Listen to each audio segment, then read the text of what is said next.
মাটির চুলায় রান্না করতে কিন্তু খুব ভালো লাগে, আর বিশেষ করে মাটির চুলার রান্নার স্বাদের কোনো তুলনা নেই। আসসালামু আলাইকুম, সবাই কেমন আছেন? আলহামদুলিল্লাহ অনেক ভালো আছি। গ্রামে এসে কিন্তু ভালোই এনজয় করতেছি, কিন্তু একটাই সমস্যা, গ্রামে প্রচুর ঠান্ডা। এবার আসলে শীত অনেক বেশি পড়তেছে। ঢাকা শহরে যেরকম শীত, তার থেকে গ্রামে কিন্তু আরও বেশি শীত। তা আজকে আমি কি রান্না করলাম মাটির চুলায় সেটা আপনাদের সাথে শেয়ার করব। এখানে আমি প্রথমে মুরগির মাংস দিয়ে বিরিয়ানি রান্না করে নিলাম। বাসায় মেহমান আসবে এই কারণে, আর আমরা তো আসছি সেই উপলক্ষেও। প্রথমে বিরিয়ানিটা রান্না করে নিলাম।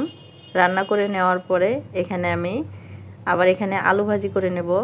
আলু ভাজিটা বসাই দিছি। আপনাদের সাথে পুরোপুরি ভিডিওগুলো শেয়ার করতে পারলাম না, সব কিছুই একটু একটু করে আমি উঠায় রাখছিলাম, সেটাই আর কি আপনাদের সাথে শেয়ার করতেছি। এখানে আলু ভাজিটা করে নেওয়ার পরে আবার এখানে আমি আলু ভাজিটা রান্না করা শেষ করে এখানে ডিম ভুনা বসাই দিছি। ডিম ভুনাটাও আমি সুন্দর করে কষায় নিচ্ছি, একটু ঝাল ঝাল করেই রান্না করতেছি। তারপরে এখানে ডিম ভুনাটা সুন্দর করে কষায় নিয়ে একটু ভুনা ভুনা করে এটা নামাই নিলাম। তারপরে এখানে আমি লেয়ার মুরগির মাংস এটাকে কষানোর জন্য বসাই দিছি। আর দেখেন খড়ির আগুন কত সুন্দর জ্বলতেছে। গ্যাসের রান্না দেখা যায় এতটা কিন্তু স্বাদ পাই না আমরা, যতটা স্বাদ এই খড়ির রান্নায় পাওয়া যায়। আর মাটির চুলায় আপনি যে এমনি সামনে রান্না করলে কিন্তু রান্নার মজাটা কিন্তু মাশাআল্লাহ আলহামদুলিল্লাহ খুব ভালো হয়।